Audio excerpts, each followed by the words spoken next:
Springtime is such a reminder of all of the new things that are being created and birthed in our lives. There's lots of new things going on with our tiny home and on our tiny homestead, but the biggest changes have been in our health.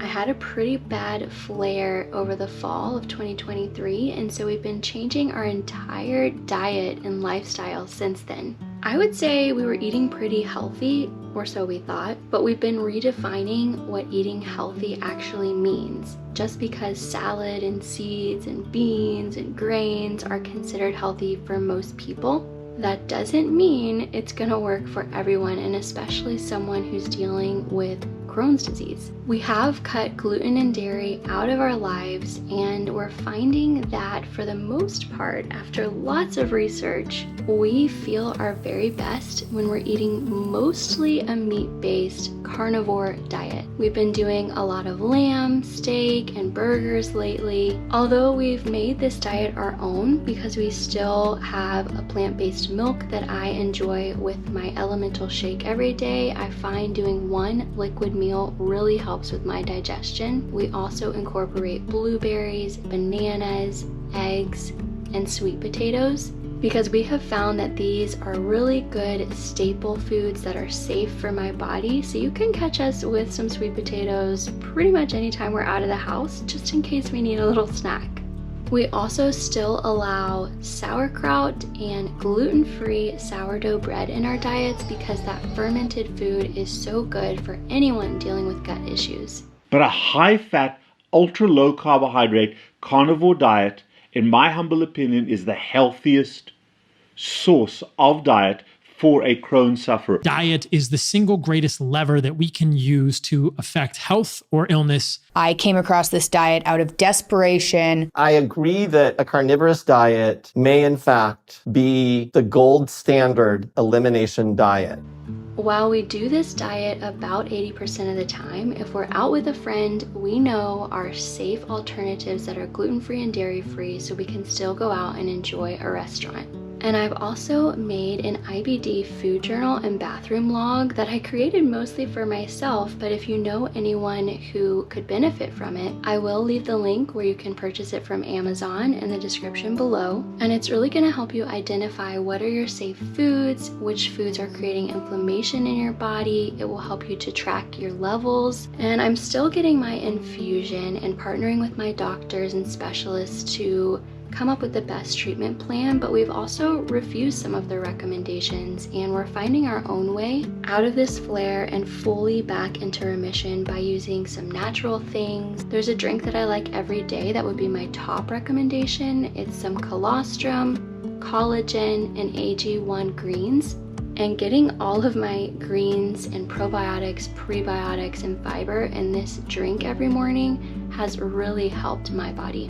Overall, we're just trying to move our bodies more in ways that feel good. So especially after dinner, taking a walk is so good for digestion, or training ourselves to do something like a run. Creating rituals and rhythms in our days with evening routines that help our bodies wind down. With me taking so much iron for my anemia, I've really found that the magnesium gummies are good for me. We're trying to incorporate red light for inflammation and get out first thing in the morning to ground in the garden, barefoot, and do some journaling and some meditation to relax our bodies. And with the out breath, just closing the eyes and feeling the weight of the body press down. The biggest thing is going to be eliminating stress from your life when you're dealing with a chronic illness. And so Charlie's back at CrossFit, and that's really helping him balance his stress. And I've been going to the gym a couple nights a week. I really love all the amenities that they have with red light therapy beds and different massage beds that are helping me to manage my stress well. Now for some of the fun stuff on our tiny home build. We just love being able to do accents like a tile entryway and really make it our own. I painted some corbel bracket shelves. There's some other projects going on around the property too, like some new garden beds. Charlie's been working on an outdoor gym area, which includes the coolest rock climbing wall. and it is looking so good so far. It's important for me to stay grounded in the season that we're currently in, and so I brought in several spring elements with some throw pillows and hand towels with carrots and bunnies and pretty florals that are reminding me of all of the beauty around us. We are working on picking wallpaper for our entryway, and they're going to go behind these front 2 pictures. This is the Rightful Paper Company wallpaper, and I really love the blue floral, the green and pink floral, and also the black forest one. The green and pink goes well with our door and our cabinets, but the black makes the tile pop. So if you have the time and want to leave a comment of your favorite, that would really help us out. We've also been inspired by some other tiny house builds that have cedar siding as accents. We've been working on trying to create our own version of that, and we're not sure what stain we're liking so far. One is really red, the other one is really gold, so I think I'm kind of leaning towards the darker stain, but we're still in process on this project, and we'll share about it more later. There's been a lot of things that have been going on in my heart in this season, and I wanted to share some of them here with you. If you're in a waiting season, or if you're dealing with a chronic illness that has significantly impacted your life, it can be hard sometimes to deal with comparison or to see yourself as less than, especially if you're in an empty arms phase or if you're waiting on your spouse. Those are tough seasons.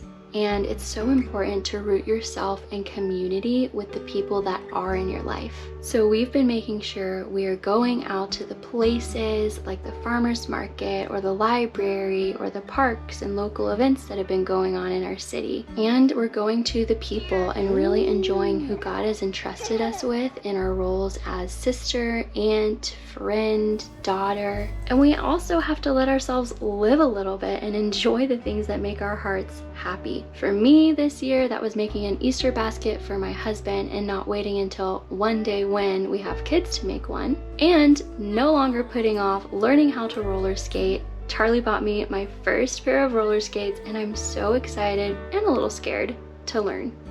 The biggest lesson that I have been learning is that sometimes the hard days are still going to come, and that's okay. We have to learn how to respond to them. For us, that meant on one of those tough days over spring break, we just packed up everything and went to the beach, and it was so restorative and great for us to just focus on the beauty of our marriage and stay planted and rooted right in the now that God has us in. We still really want to grow our family, and we're in our mid-30s, so it's getting very difficult sometimes to wait, and I know that our journey isn't going to look like everyone else's, and that's tough.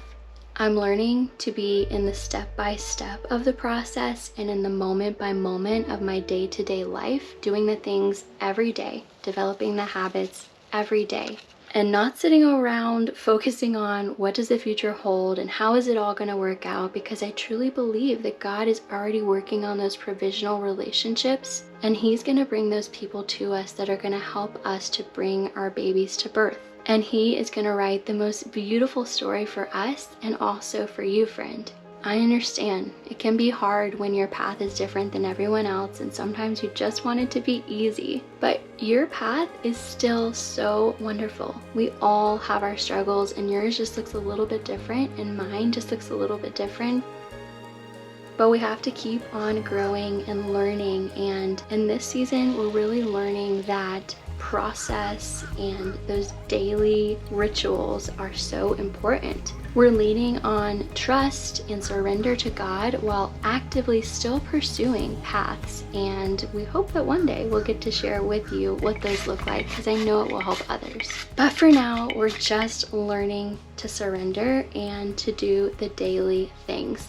But I will say, God has been so faithful in teaching us about His word and trusting His word above everyone else's, whether that's a doctor, a counselor, a trusted mentor or family member. Sometimes even the people who love us so much don't always have the right path in mind for us, because we're the ones who have to hear from God. We're the ones who have to discern the path that we're taking in life. And while it's so important to receive advice, and if you don't allow yourself to have anyone who can speak into your life, that's a really scary place to be. We do have to have people that we allow to edify us and mentor us, but we also have to learn that autonomy, and we have to learn that sometimes we're going to have to go against even people in leadership and even doctors and people who might know more than us, if that's what God's calling us to do. We don't get to pick and choose sometimes, and as much as we've pursued other paths and those doors were amazing, those doors still closed. And when a door closes, God is opening another one. And for us, we have to just trust that as we keep walking through doors, the right one will open at the right time. But in the meantime, there's things we need to do. There's cleansing and transformation and growth and muscles that have to be developed here. We have to care for the little seedlings and the little things that God's planting in our hearts and bring them to maturity. We have to take the time to develop the skills, and I know it can be so hard sometimes to stay in that present moment. And it can be frustrating when it takes longer than you thought to get somewhere or learn a new skill or develop a new habit. Just take it one day, one moment at a time. So I have the Moxie Beach Bunnies and I love them. And now let's get started with day one. For day one, we're going to start with the very basics of roller skating. You're doing like way more confident movements. I'm on a yoga mat. I know. You're learning something you've never really done.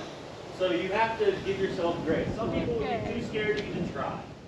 If you're in a lonely season, if you're in a waiting season, if you're in a sick season, there's better days ahead. And we hope as we share our journey and our story with you, it will encourage you in your journey and in your story. We're here with you, friend. You're not alone, and we can't wait to see you next.